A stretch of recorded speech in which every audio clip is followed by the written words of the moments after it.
Ang programang ito ay rated SPG. Striktong patnubay at gabay ng magulang ang kailangan. Maaaring may masiselang tema, lengguwahe, karahasan, sexual, horror o droga na hindi angkop sa mga bata. Labis sa pagtataka ni Ramon kung paano umano nalaman ni David ang kinaroroonan ni Severino samantalang sila lang ni Don Julio, Olga at Tanggol David ang bukod tanging nakakaalam sa pinapagawa niya ni Severino sa Dimas. Napaisip si Ramon na isa lang umano ang ibig sabihin nito sa nangyari kay Severino.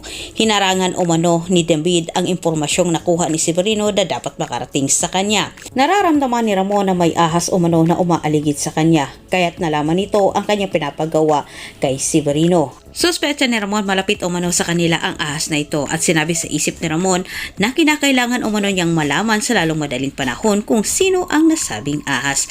Dagdag pang sinabi sa isip ni Ramon na kailangan niyang siya mismo ang maghanap sa Dimas kay David. Malakas naman ang hinala ni Ramon na itong si David na ito ay may kontak umano sa kanilang grupo. Nakarating kay Olga at David ang nangyaring gulo sa loob ng koreksyonal at si Tanggol ang hinahunting sa grupo ni Bong.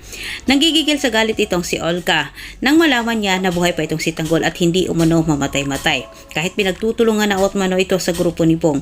Sobrang nag-alala naman itong si Olga para kay Bubbles nang malaman nito na isa si Mayor sa hindi nakaligtas sa gulong nangyari. Anya, sino na umano ang kanyang pagkakatiwalaan para bantayan umano ang kanyang anak na si Samantha. Halong takot at matutuwa ang nararamdaman ni Olga ngayon nang napanood niya sa balita ang pagkahuli sa tatay ni Bubbles. Alam niya na magkikita umano ang mag-ama sa loob ng pulungan.